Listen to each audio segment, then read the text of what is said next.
Yo, what's going on, guys? DJ Hess here. Wanted to bring you guys an impromptu video today. A little bit of a discussion video on why I think that people stay to one brand and they don't expand.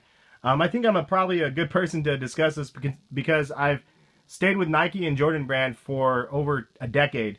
And then up until last year, I bought the Real Deals right over there. The first pair of shoes that I got that weren't Jordans in long time. So, kind of wanted to give you guys my perspective on it and then leave some comments. Let me know what you guys think about this kind of conversation. So first of all, I think there's a couple reasons why people stick to one brand. First thing, and probably the most obvious, is they stick to what they know. It's a lot of information nowadays out there on the blog sites to decide what you want to read and what you actually want to dig in and see the article and the release dates and the information on. For sneakers, some of it has zero interest to you at all. Some of it is really interesting. Some of you really only look at things that have resale value. Other people just look at things that is color-wise, what they like. I mean, there's lots of different things that you filter through when you decide that you actually like a sneaker. So when it comes down to like people that just like Jordans and whatever, like myself, it was more about the fact that I knew how the releases worked. They worked on Saturdays, and you know, I knew how the releases worked at my local shops, so I was able to either put in and put in a request or a favor to a buddy to be able to pick them up or whatever it might have been. Back in the day, I had a ton of people that worked at the employee store or at Nike, so they could pick up the shoes for me, and there was no crazy lines or no crazy mayhem. And so I could just get them for half price, and so it was like an easy go-to thing where I'm like, yeah, the new Jordans are coming out, yeah, pick them up for me, dude, that'd be awesome. So it was really convenient for me to be able to do that, which is kind of part two of it, is having the connections for the sneakers that you're out looking for. So if you have connections in Nike SB and you know skate shops, then and you know it's easy to get the releases, and you know that you can go in and chat with them and see what releases are coming out soon. It makes it easier, and then that happened to me back in the day during the era of like the De La Soul Dunks and the Tiffany Dunks. I had a local shop that I could go to that was 10 minutes from my house, 5 minutes from my house, and they told me about like a lot of cool releases and stuff like that, and they kept me informed on what they were going to be getting. So it was kind of nice to have that. But nowadays I don't have that hookup. I don't know where to go for my SB. So if I get them from Nike store, you know. So there's a convenience factor there as to how you stay in your lane with certain brands. So I think that's one thing. I think the other reason why people stick to one brand is because it's really confusing. It's really confusing and hard to keep up with all the different releases.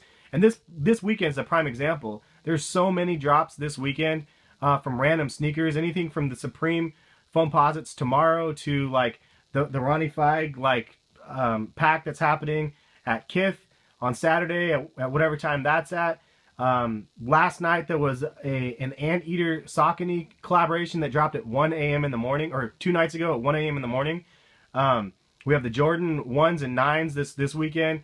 There's just so many releases that happen. It's hard to keep up and be in the know of what's dropping when. And I think being on the West Coast, we don't have a lot of boutiques like Ubiq, like right here. These ones were an East Coast more or less drop. Correct me if I'm wrong, but a lot of these are from these boutiques back there. And so they're a lot more difficult to get. You have to really be on the ball online releases to be able to make them happen. And so, and obviously like the ones right there in the middle, the Cruel World 2s, those ones, they had the raffle thing that they ended up doing at Bait, which worked out well for me because I ended up getting it. And it's all about like trying to figure out how to get the sneakers that you like and ones that are coming out that you think are cool. These ones are probably my favorite ones to wear on feet right now. They're just, and I've taken multiple pictures on Instagram of these. I just love these shoes. I love everything about these shoes. They're super comfortable. The look of this model is just super sick to me. Accents in the pimento. I could do a full review of a half an hour just on the Dirty Martinis. But I think that it's fun for me because I've been pigeonholed into Nike Jordan only. Part of me has feelings like, yeah, I need to stay loyal to the brand. It's a local company.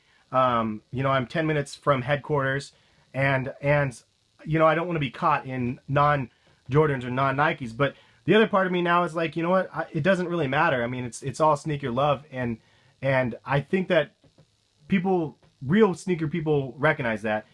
They don't judge you based upon your sneakers. You shouldn't judge people anyway for what sneakers that they end up having on their feet. So it's one of those things. At first, I think I had this thing over my head where I was like, oh, I can't do that, you know. But as I've expanded, it's like it's so fun to see all the releases. It's really difficult though, and it is really painful to try to get a lot of these other releases, like the premiere release that happened online last week with the Mars pack. I missed out on both of those, and I wanted one of those because I like the black and red colorway.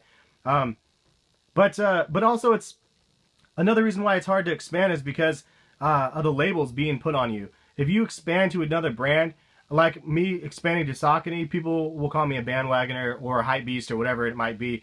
But I'll have shoes in my collection that they've never even heard of, and they're calling me the hype beast. Like, the bottom line is, and I've said this in numerous videos, is just buy what you like, and if you like the sneaker, cool. A lot of times there's thin lines between buying what you like and buying what resells. And I think that, yes, you can do that. You can buy and buy things that hold a high resale value and be happy with those purchases. And that's fine. That's one way to do things. It's not like I've never, or I don't buy some things because the resale might be okay on a sneaker. But there's also the entire other side of things of buying something that you actually like just because you genuinely like the shoe, regardless of the brand or regardless of anything about the sneaker.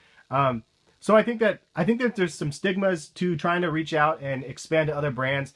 You get judged a little bit. At the same time, it's hard to keep up with all of the different releases from different brands. There's a lot of people that are just Asics, New Balance, Saucony, those type of runners shoes, and that's all they buy. And they might not be limited releases. They might be GRs. They might be whatever it might be. But that's what they like. They don't ever buy Jordans. There's people that never buy running shoes, and so I mean, there's a whole bunch of different segments within this sneaker culture, and I think that that's kind of a fun thing. Being balanced and trying to have like an all-inclusive collection is impossible. I mean, there's just so much out there. But all I have to say is, again, just don't focus on the stigma of bandwagoning. If a sneaker has some appeal to you, don't be ashamed of that. Just because other people might think that you shouldn't be buying that sneaker or whatever it might be. There's a car alarm going off over there for some reason. Anyway, that's pretty much all I got for today's video. The dogs are barking, alarms are going off, and I gotta start packing some more stuff around the house. We'll catch you guys later. Leave some comments. Let me know what you guys think about this conversation and this topic, and we'll catch you guys later. Peace.